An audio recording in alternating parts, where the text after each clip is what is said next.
নমস্কার, মিত্রার কথায় সবাইকে স্বাগত জানাই। উত্তর ২৪ পরগনার বিথারি গ্রাম, মাঝখানে ইছামতি নদী, ওপারে যশোর জেলা। এই বিথারি গ্রামেই আমাদের পৈতৃক ভিটে। আমার দাদুর ছোটবেলা এই গ্রামেই কেটেছে। পরে কর্মসূত্রে তিনি দমদমে কাটিয়েছেন। এই কথায় আজকে আসছি না, পরে একদিন আসবো। বিথারি গ্রামে আমাদের পাড়ায় মা খয়রা কালীর অধিষ্ঠান।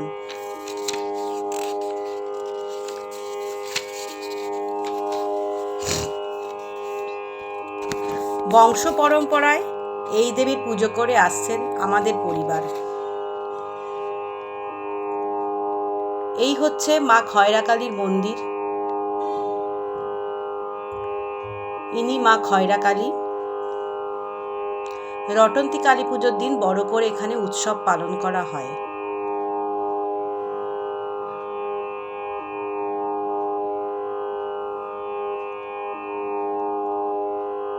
মায়ের পুজোর জন্য ঘটে করে জল আনতে যাওয়া হচ্ছে।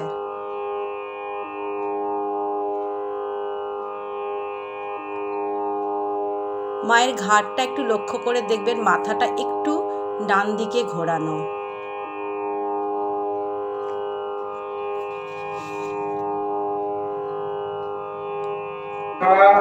अपरिवार महाकाल विद्युत संदेशकारी कार्तिक शाह अपरिवार महाकाल विद्युत संदेशकारी शाह সমগ্র কোন দেবদেবীর গোসা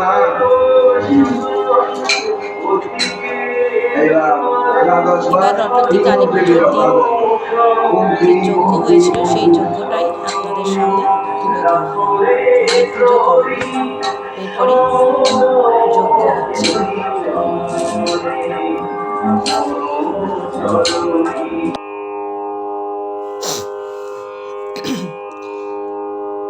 এই মন্দিরের একটি ঐতিহাসিক গুরুত্ব আছে। সেই ঐতিহাসিক গুরুত্ব নিয়ে আজকে আপনাদের অল্প কথায় কিছু শোনাবো। দেখুন, সবাই জল আনতে যাচ্ছে। সবাই কিন্তু গ্রামবাসী এবং বেশিরভাগই আমাদের আত্মীয়।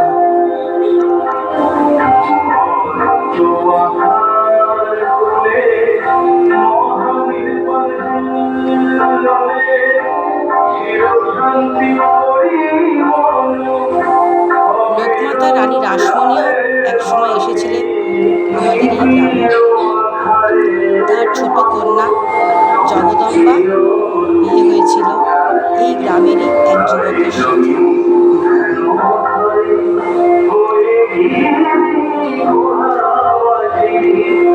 স্বয়ং শ্রী রামকৃষ্ণ এখানে পদার্প পায়ের ধুলো দিয়েছিলেন কোনো এক সময়। খয়রা কালী কেন নাম হয়েছে? আগে খয়রা মাছ দিয়ে এই কালী ঠাকুরের পুজো করা হতো, কিন্তু এখন খয়রা মাছ খুব একটা পাওয়া যায় না, তাই যে মাছ পাওয়া যায় তাই দিয়ে মায়ের পুজো দেওয়া হয়। এটা আমাদের গ্রামের বাড়ি। সব আত্মীয়দের এখানে এক জায়গায় আমরা গেলে পরে দেখতে পাই। আমার দাদু এক সময় এখানেই থাকতেন। এখান থেকেই কর্মসূত্রে উনি দমদমে চলে আসেন। ডান দিকে আমার এক দাদুর বাড়ি। আমার বাবার বাবার ভাইয়ের।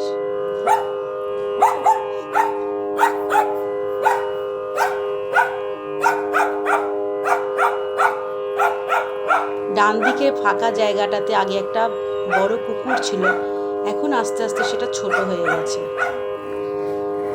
এটা আমার আর এক কাকার বাড়ি, যিনি এখন এই মন্দির দেখাশোনার দায়িত্বে আছে। এই হচ্ছে বাঙর। এখানেই আগে খয়রা মাছ পাওয়া যেত। এখান থেকেই মাছ তুলে মায়ের পুজো দেওয়া হতো। আমরা এখন যাচ্ছি, ওই যে বলেছিলাম না একটা ঐতিহাসিক গুরুত্ব আছে। রানী রাসমণির ছোট মেয়ের বিয়ে হয়েছিল এই গ্রামে। রানী রাসমণির ছোট মেয়ের শ্বশুর বাড়ি যাওয়ার পথেই আমরা এখন আছি। এইরকম বাঙর পেরিয়েই আমরা জগদম্বা শ্বশুরবাড়িতে প্রবেশ করছি। মথুরামোহন বিশ্বাস রানী রাসমণির ছোট জামাই। সেই ছোট জামাইয়ের বাড়ি এই পথে। এই যে বিশ্বাস পরিবারের জমিতে আমরা এখন ঢুকে পড়েছি।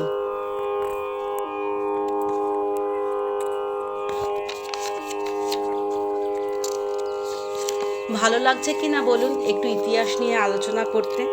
আমার তো বেশ ভালোই লাগছে। এই যে ঘেরা জায়গাটা, কথিত আছে পরম শ্রী শ্রী রামকৃষ্ণ যখন এখানে এসেছিলেন এখানে বসেই ধ্যান করেছিলেন। এই হচ্ছে বিশ্বাস বাড়ির জমি। এখন এইটুকুই অবশিষ্ট আছে, এর আগে আরও ছিল। ওই যে দূরে ওই হচ্ছে মথুরামোহন বিশ্বাসের পৈতৃক ভিটে। রামকৃষ্ণ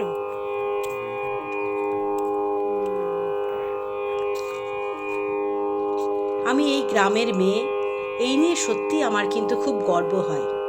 যেখানে রানী রাসমণি এসছেন, যেখানে শ্রী শ্রী রামকৃষ্ণ এসছেন, সেটা তো সত্যি পূর্ণভূমি। এ তো আমাদের কাছে একটা আশীর্বাদের স্বরূপ।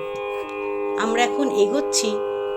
শ্রী শ্রী রামকৃষ্ণ এখানে যখন এসছিলেন তখন এই জায়গাটাই উনি তার আসন গ্রহণ করছিলেন। এখন দেখুন, আগে তো সব মাটির ছিল, এখন আস্তে আস্তে সেটাকে পাথর দিয়ে বাঁধিয়ে দেওয়া হচ্ছে এবং যারা যারা আসছে তাদেরকে দেখানো হচ্ছে। এগুলো কিন্তু কোনোটাই গল্প কথা নয়, এগুলো কিন্তু সবটাই লিখিত আছে। এই হচ্ছে বিশ্বাস বাড়ির একজন উত্তরসূরি। ইনারা বরংশ পরম্পরায় এই গল্পগুলি সবাইকে জানায়। ওই যে বাড়ি, ওই বাড়িটিতে এখন মিউজিয়াম হিসেবে ব্যবহার করা হয়। বিশ্বাস পরিবার আগে ছিল খুব অভিজাত পরিবার।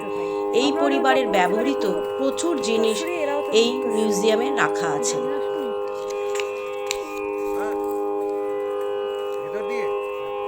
এই হচ্ছে বিশ্বাস বাড়ির প্রবেশদ্বার। রাশি রাসমণির সেজ মেয়ে, ছোট মেয়ে, শ্বশুর বাড়ি। হ্যাঁ হ্যাঁ, আমরা বিশ্বাস বাড়ির ভেতরে ঢুকে গেলাম।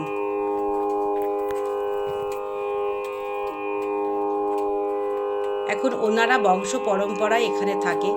অবস্থা খুবই পড়তি, সরকার থেকে সেরকম কিছু সাহায্য এরা পায় না। দেখুন কত ফুলের চাষ করেছে।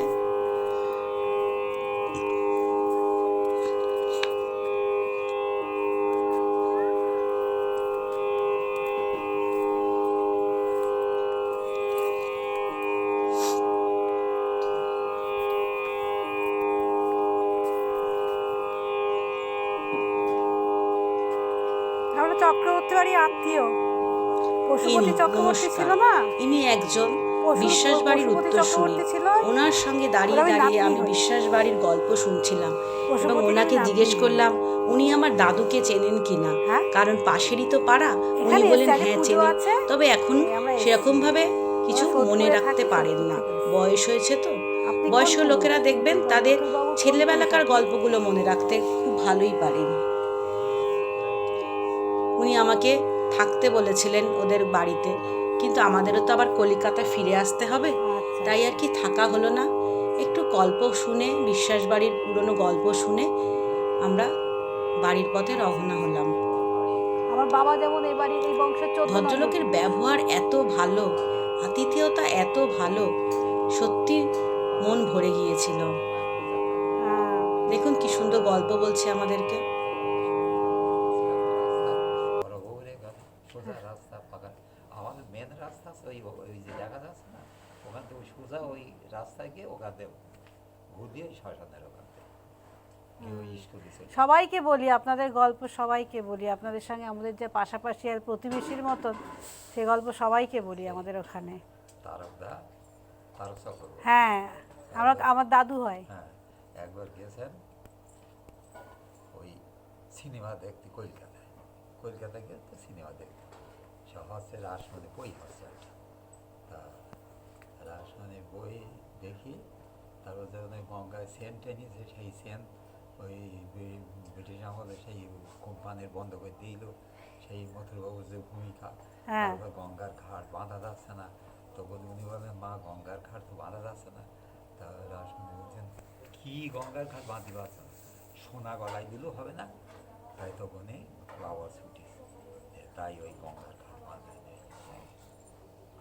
তা এইবার একজন বলতেছে ওখানে ওই শ্রোতারা যারা হলের ভেতর আছে, মধুবাবুর বাড়িটা কোথায়?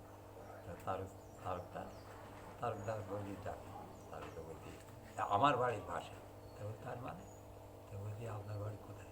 বিতারি। আমিও সবাইকে বলি। তা বলছি বিতারি, ওই বংশে যে ভাগ্যবান পুরুষ যা আপনারা বলছি। আজ আমি এখানে এসে সবাইকে বলে এসেছি।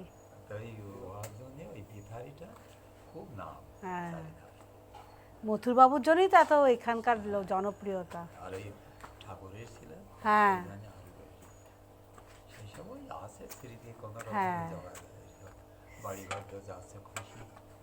সে তো হবে, এই বাড়ি তো আর এখন কেউ তৈরি করতে পারবে না, যা হয়েছিল হয়েছিল।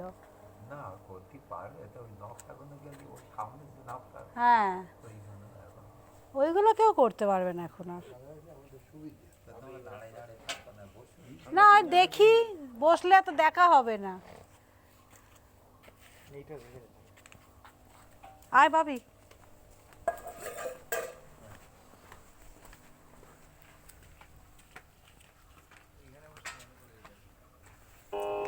আমরা এবার বেরিয়ে যাচ্ছি বিশ্বাস বাড়ি থেকে। দুটো রাস্তা আছে, একটা দিয়ে আমরা ঢুকলাম বিশ্বাস বাড়িতে, আর একটা দিয়ে আমরা এখন বেরিয়ে যাচ্ছি। এই সেই জায়গা, এটা হচ্ছে আমাদের বংশ তালিকা। এটা মায়ের মন্দিরের সামনে ঝোলানো আছে। যেহেতু আমাদের পরিবারেরই তরফ থেকে এই মন্দিরের সমস্ত রকম দেখাশোনার কাজ হয়, এবং আমার এক কাকা এই মন্দিরের বর্তমান তত্ত্বাবধানে আছেন, তিনি সংস্কারও করেছিলেন। একসময় রানী রাসমণির মেয়ে জগদম্বা এই মন্দির সংস্কার করে গেছেন নিজে দাঁড়িয়ে থেকে। তখন ওই মন্দিরটির অবস্থা ছিল খুবই জীর্ণ। তিনি দাঁড়িয়ে থেকে সুন্দরভাবে মন্দিরের তত্ত্বাবধান করে গেছেন, সংস্কার করে গেছেন। এটাই বা কম কি আমাদের পাওনা হিসাবে? আমরা গর্বিত এই বংশে জন্মেছি বলে।